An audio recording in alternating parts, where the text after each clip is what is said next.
What's up, guys? This is the summary of the week, and we're on week 2 of November. Let's begin.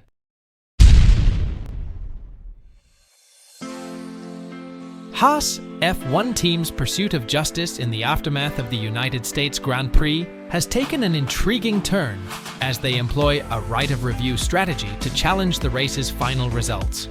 The FIA recently confirmed Haas's right of review appeal, which centers around alleged track limit breaches at Turn 6 by Alex Albon and Sergio Perez during the Austin race. In the original race, Nico Hülkenberg finished 13th on track, but was subsequently promoted by 2 positions after Mercedes' Lewis Hamilton and Ferrari's Charles Leclerc were disqualified for excessive plank wear. This brought attention to footage, suggesting that at least Albon and Perez had transgressed at Turn 6. However, following an initial investigation, the stewards determined that there was insufficient evidence to penalize Albon, leading to the revised results standing. Haas, well within the mandated 14-day timeframe, was summoned to appear before the stewards on November 8th. Red Bull, Aston Martin, and Williams were also summoned, though attendance at the hearing could be requested by the respective teams. The summons cited alleged breaches of sporting regulations and requested a review of the final classification. Haas principal Steiner confidence in their appeal, emphasizing that they possess clear evidence to support their case. Steiner pointed out the importance of providing stewards with accurate information and noted that they now possess crucial data that wasn't available to the stewards during the race. He drew a parallel to a previous incident in the 2020 Austrian Grand Prix when Lewis Hamilton received a penalty based on onboard camera footage, highlighting the significance of such visual evidence in decision-making. The right of review process consists of 2 parts. The first involves presenting the relevant, new evidence to determine if a threshold has been met, and only then will the incidents themselves be reviewed. After a lengthy hearing, followed by an adjournment delivered on November 8th, the Haas's right of review was rejected by the stewards. During the Brazilian Grand Prix, where some teams made comebacks and others struggled, Mercedes found themselves in an unusual 6th place, trailing even behind Alpine. Hamilton is adamant that the new floor they implemented is the main culprit, asserting that it simply doesn't work and that the new setup they introduced in Austin brought more headaches than solutions. The new floor was a significant update, representing the last changes Mercedes planned for this year. It was a crucial move, indicating a strategic shift for the team's direction in 2024. However, the higher rear wing mandated by the new floor design caused significant drag on straightaways, resulting in a substantial loss of time. The car's performance suffered not only on the straights, but also in the corners, where they experienced noticeable sliding. Despite these setbacks, the new floor had previously demonstrated success in the last 2 races, where Hamilton secured 2nd-place finishes. However, their luck took a turn in Austin, where the car was disqualified for running lower than allowed after FIA inspections. To make matters more complicated, Toto Wolff explained that they adopted a higher configuration in an attempt to prevent a recurrence of the issues. Unfortunately, due to limited practice sessions and Parc Fermé regulations, they were unable to make adjustments during the race weekend.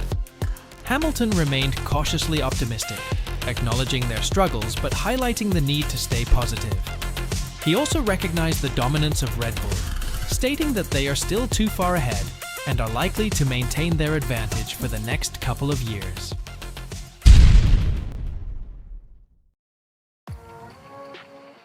Alphatauri is fixing a tough year in the final stretch of the season that has fallen well below the initial expectations due to a fundamental error. The team chose to use its own suspension system instead of mimicking Red Bull's, which prevented them from benefiting from the good performance of the Milton Keynes team. After a recent ambitious package of upgrades, the team has managed to string together 3 consecutive races in the points. Yuki Tsunoda claimed the 8th position in the United States, Daniel Ricciardo secured the 7th spot in Mexico, and finally, the Japanese driver finished 9th in Brazil, where he also entered the point zone in the sprint race. In these 3 races, Alphatauri has collected 15 out of the 21 points it currently holds, allowing them to climb from the bottom of the Constructors' Championship to the 8th position. They are challenging Williams for the 7th spot in the ongoing battle, which also includes Alfa Romeo. The fight for the 7th position is tight, and Williams, having also completed good races with 5 points in the mentioned period, has prevented it from being even closer. It's not surprising that Haas decided to protest the results of the United States Grand Prix, where both Williams and Alphatauri scored points. Despite Daniel Ricciardo's frustration, whose car suffered damage at the start due to a detached tire, putting him in the pits when the red flag was waved, the race director didn't allow him to regain the lost lap during the restart. He had an entire race where he competed against virtually nothing. Ahead, there are 2 thrilling races where the attention will largely be on the 4 teams at the back of the grid, beyond what happens in the battle for victory.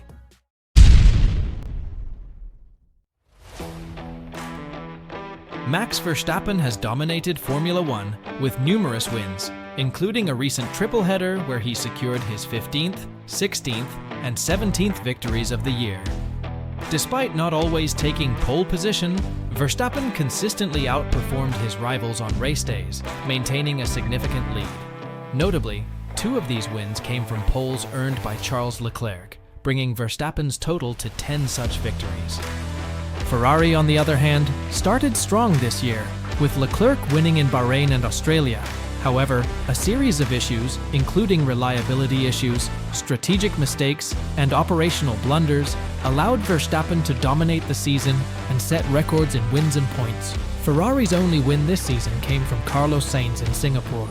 In an interview with former F1 racer Timo Glock, he pointed out Ferrari's inconsistency due to technical problems, strategic errors, or driver mistakes. Glock emphasized the need for Ferrari to improve on all levels to compete with Red Bull and maximize their performance in every race. And that's it for this week. Next Saturday, we have the Grand Prix of Las Vegas, which promises a lot of excitement. Thanks for watching.